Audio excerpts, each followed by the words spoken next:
గరుడ ప్రసాదం కోసం చిలుకూరుకు పోటెత్తిన జనం. ఆ ప్రసాదం తింటే సంతానం కలుగుతుందని నమ్మకం. 2 లక్షల మందికి పైగా రాక 15 కిలోమీటర్ల మేర ట్రాఫిక్ జాము. మధ్యాహ్నం తర్వాత ప్రసాదం పంపిణీ నిలిపివేత. ఆలయ అర్చకులపై మహిళల ఆగ్రహం. ఎండలో కనీస సవలతులు లేక జనం ఇబ్బందులు. చేతులు ఎత్తేసిన ట్రాఫిక్ సిబ్బంది, స్థానిక పోలీసులు. ఇంకాడేమంటారు అనుకున్నావు? మీరు అన్నం తినకుంటనే రావాలి, పరిగడుపుని రావాలంటే పట్టవైటీలే. ఎండకాయ పాపం ఎర్రటెండ. రంగారెడ్డి జిల్లా మొయినాబాద్ మండలంలోని చిల్కూరి బాలాజీ టెంపుల్లో గరుడ ప్రసాదం కోసం జనం పోటెత్తారు. ఆ ప్రసాదం స్వీకరిస్తే సంతానం కలుగుతుందని సోషల్ మీడియాలో పెద్ద ఎత్తున ప్రచారం జరగడంతో మహిళలు భారీగా ఒక సోషల్ మీడియానే కాదు సార్, ఇది social media, science media, Telugu media, అన్ని మీడియాలలో ఉన్నది. ఇది నిన్న జరిగిన కథ. ఇక్కడ అన్ని మీడియాలలో వేసిరు ఈ దుకాణం. అయితే ఏకంగా ఆ ఆలయ పూజారులే చెప్పే ప్రతిసారి లాగానే ఈసారి కూడా ఆ ప్రసాదం వితరణ ఉంటుంది అని చెప్పారు. నేను వాస్తవానికి కూడా రంగరాజన్ గారు కొంచెం లౌకికంగా ఆలోచించే మనిషి. ఆయన ఇటువంటి చెప్తాడు అనుకోలే.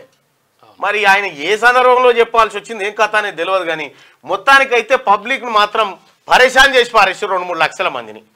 ఓనాడు వాడేవాడు గిడ ఏది మన నార్కెట్పల్లి దగ్గర పోతానా అలా విగ్రహం దొరికిందా ఏదో పెట్టి పూజలు చేస్తే వాడే ఎవడు మన లక్ష్మీకాంత శర్మ గాడు అట్లనా వాడే పిలుపుని ఇస్తే మన మీద నల్గొండలో కేసు అయింది. వాడు ఎటు పోయిండోగా ఇంతగానం ఏడికి పోతున్నారు అంటారా? చిలుకూరి బాలాజీ దగ్గరికి వాళ్ళు రావాలి పరిస్థితి. కిలోమీటర్ల కమానం ట్రాఫిక్ జామ్ అయింది. ఇంతగానం ఏడికి పోతున్నారు అంటారా? చిలుకూరి బాలాజీ దగ్గరికి సంతానం లేని ఆడవాళ్ళందరికీ కూడా గరుడ ప్రసాదం, గరుడ ముద్ద అని చెప్పి ఇస్తుంటాము. ఆ రోజు పొద్దున 8 గంటలకల్లా చేరుకోవాలి, ఉపవాసంతో రావాలి. ఎవరికి సంతానం లేదో వాళ్ళు రావాలి కాదన్నట్టు అయిపోయా.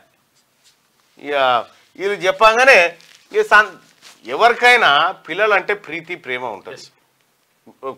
కడుపున పుట్టిన పిల్లలు ఉండాలని ఆశ కొద్ది ఎగవాడరికి వచ్చే ఈ దుకాణం అది 4-5 రోజులు పెట్టిన ఇచ్చేదో నిరంతర ప్రక్రియ కింద ఇయ్యరాయి. మరి అంతే వారం రోజులు ఇచ్చినా గానీ రోజు కొంతమంది వచ్చి తీసుకున్నారు. ఆలయం లోపల కిక్కిరిసిన భక్తులుగా చూడు మోసమారకుంటూ వచ్చిర్రు జనం.